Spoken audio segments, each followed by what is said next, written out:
Y'all know I've been doing movie reviews on my Instagram for fun lately. I've really been into my cinephile era. You know how some people say, I want to read 100 books this year. I feel that way about film. I really have this newfound urge to study films and experience films in a way that teaches me more about cinema.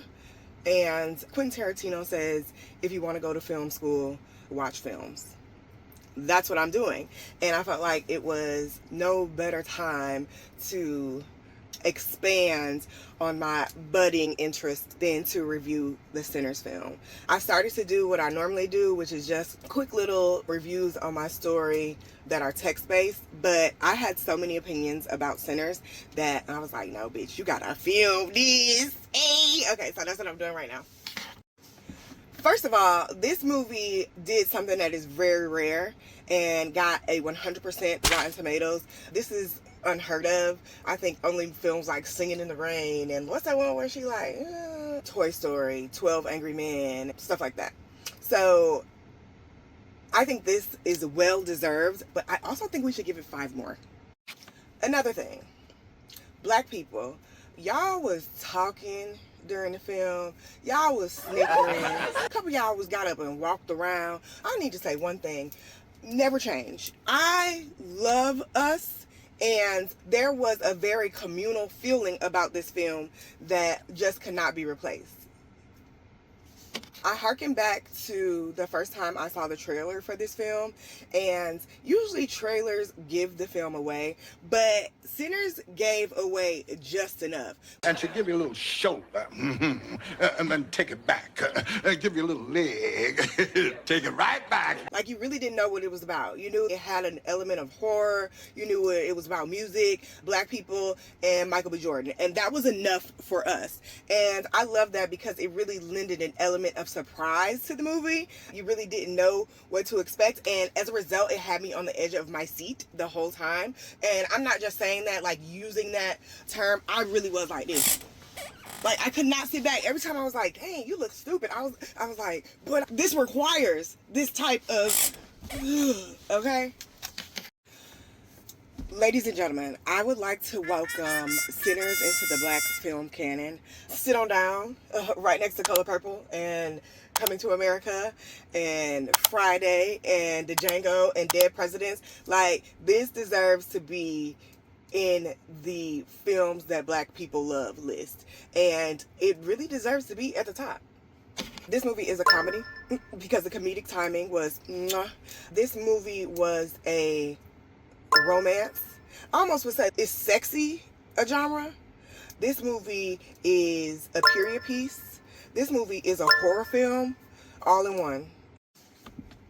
This film was about death, but it made me want to live. And I know that sounds very dramatic, but in a sense that I want my stories to carry on. I want black stories to carry on. That's the feeling that it gave me. And you know how y'all say, I'm gonna hold your hand when I say this? No, I'm gonna grab you by your motherfucking collar when I say this. Tell y'all stories, y'all. Tell y'all mama stories. Tell y'all grandpappy stories. These are the kinds of stories that need to live on, especially in this time. Preserve your family's stories. Be the archivist of your family. And I'm not just talking about IG reels. Take real film pictures of your grandma, of your granddaddy. Interview them. What do you do better than anyone else? Sit on my ass. Okay. Have conversations with them, because this movie made me really proud to be black. There are certain like gestures and cadences, and don't get me to talking about like the first juke joint scene, that if you are not a person of color, I don't know if you felt as deeply. There was a ancestral pull or a spiritual tug at my soul when I was watching certain scenes. So much so that it startled me. I was like, wait a minute, how did y'all get in here?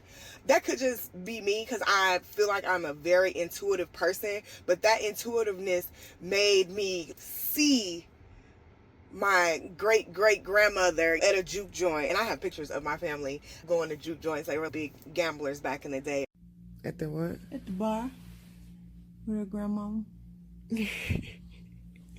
Well, where are they here? Huh?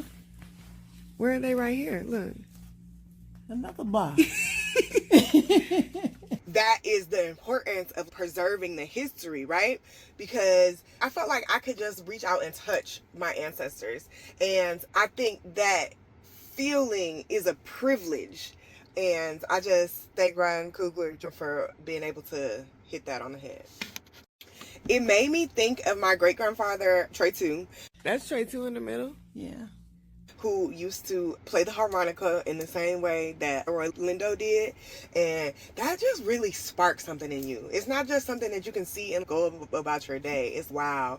Like, generations have carried these traditions on, and even though they have budded into different forms of music, shout out to my great-granddaddy and shout out to my grandfather, who every Friday and Saturday night after a long week of work, he would go downstairs to his basement and play solitaire, and the blues would be at the highest decibel it could be on his old ass speaker stereos, and he would just go from the bar drinking his whiskey to the laundry area, which was right across the hall, where he would be frying fish.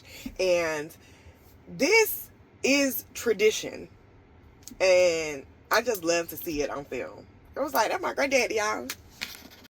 Don't take this the wrong way, because this is a complete compliment, but I love the fact that they chose Wumi Masako rather than your quintessential sexy lady. I think it's often easy to pair a sexy actor up with their equal in romantic relationships, but I think the fact that she was a voluptuous, assertive woman lended to this idea that she was a protector, that she took care of this man, and I thought that was a really good casting decision to make.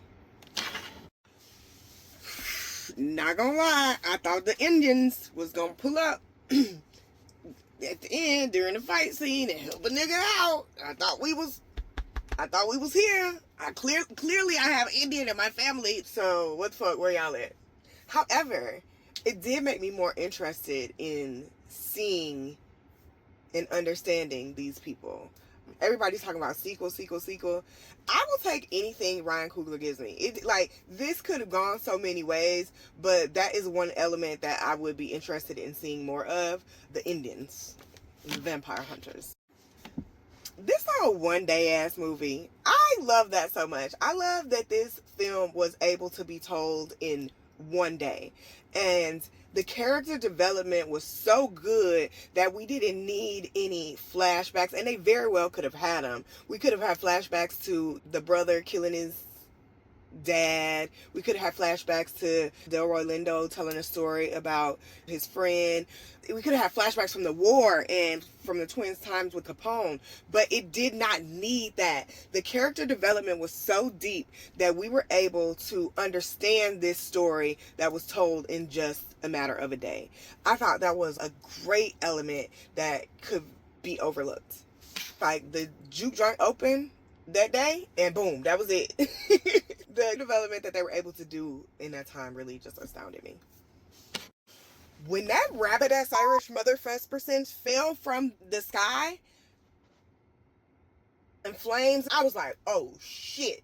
And even though I enjoyed the time, the journey to the juke joint where we're picking up all these people and they're introducing all these characters, I felt like that's when the movie started. I need y'all to just stop and take note for a minute that this was not a remake. This was not some big Marvel movie. This was an original film from an original ass black mind, and I want to see more of them. So when Buddy Guy showed up on the screen, me and my nigga was both like, that's Shauna's daddy. And I don't know if everybody knew that, but we from Chicago, and we actually do listen to blues as a result of our grandparents. I don't know, it just felt real good to know that. I love the Bay Area, always have, but this opening weekend belongs to y'all. So ghost ride the whip, get hyphy, pop your collar, because this man is an excellent representation of y'all. So yeah, that is my rough review of Sinners. If you have enjoyed, if you want to see more of me, please send me money to get my hair done.